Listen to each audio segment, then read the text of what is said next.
Yo, what is up guys? It's JJ2K, and in this video we're going to be talking about, is Legend 5 really worth it? Now in this video I'm going to be explaining the pros and the cons, how long it actually takes using math to be able to get the Legend 5, and a couple other things, so let's hop right into it. Now the first thing everyone thinks of is whenever you hit L5 you get tons of recognition and tons of clout. While that is kind of true, don't get me wrong, Swag got 80,000 subscribers off hitting L5. That shit really doesn't last. And why I say that is because, one, you're known as the best and the highest rep player on that game. Meaning, majority of the people that hit the highest rep will end up dying out next year. No hate to the man, but it's just the truth. That's how it works. Like, for an example, alright, Dirkster Knows. You guys know Dirkster Knows was popping. Everybody was talking about him. And then the moment the man Swag passed him up, literally his clout got diminished by so much. And then everyone started talking about Swag 24 other than Red City Boy. Red City Boy literally got forgotten, it seemed like. And that's the problem with it I'm trying to explain to you guys. If you guys are going for highest rep and expecting something really good out of it, to be honest, if you don't grind year to year and get the highest rep each year, or at least compete for it, you won't be as poppin' as you was last year, because they're literally watching you because you're quote unquote the best player. They watched you because they wanted to see good gameplay and see you hit the highest rep. That's one of the reasons why I feel like it's really not worth it. Now it's time to do some math just before I explain some more. This is how long it takes on average to hit Legend 5. Given there are variables to this, so I'm going to be nice when it comes to using these numbers. So we're going to say that an average game takes about 8 minutes. 8 minutes sounds fine. Alright, now take 8 minutes and you're going to want to multiply that by around 9,000 games. When I say 9,000 games, I mean wins and losses. That seems about an average of what I've seen from L5s.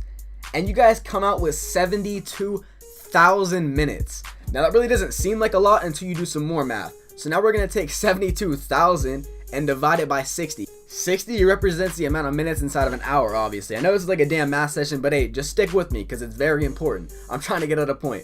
Alright, so now we come up with 1,200 hours. Now let's do another division and divide that by 24 to get the amount of days it takes to hit L5. Now like I said, these are estimates. Now it gets kind of weird because Xbox players had to play more games to be able to hit L5 and PS4 players didn't. It took Swag around 7,900 games to hit L5, but given PS4 got a huge ass rep boost at the beginning of the year, in which it was a little bit different, but like I said, this is the estimate. But then you guys come out to around 50 days. It takes 50 days to hit L5. We're talking about actually 50 days. I'm meaning 24-hour periods. Given it isn't all at one time, but still we're talking about an average of 50 days in what, 8 months? Now just to put it in an example for you guys, I go to school for 166 days for around 6.5 hours, right, per day.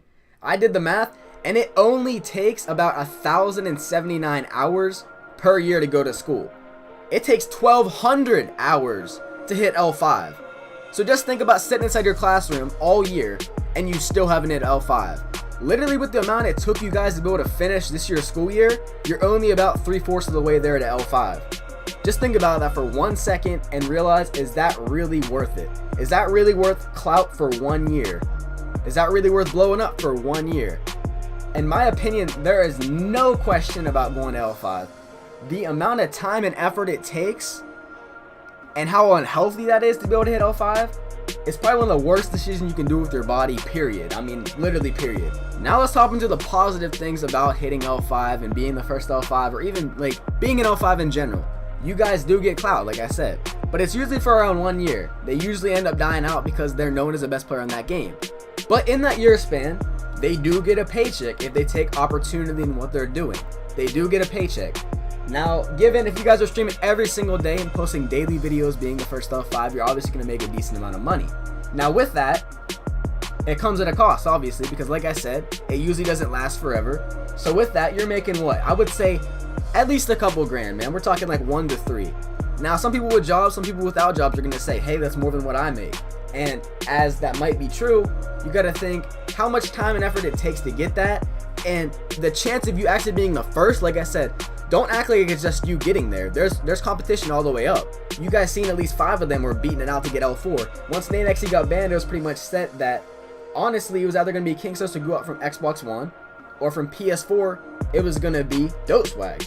Now just think of it like this. If you're not devoted and you're actually going to try to, if you're going to be the first L3 and you don't want to grind for L5, that almost defeats the purpose. If you're not going for the highest rep and you want to go for the highest rep and you're trying to get clout for it, and if you don't get it, if you're gunning all that way and end up not getting it, like I'm gonna use Dirkster for an example, that is probably the biggest L in anything.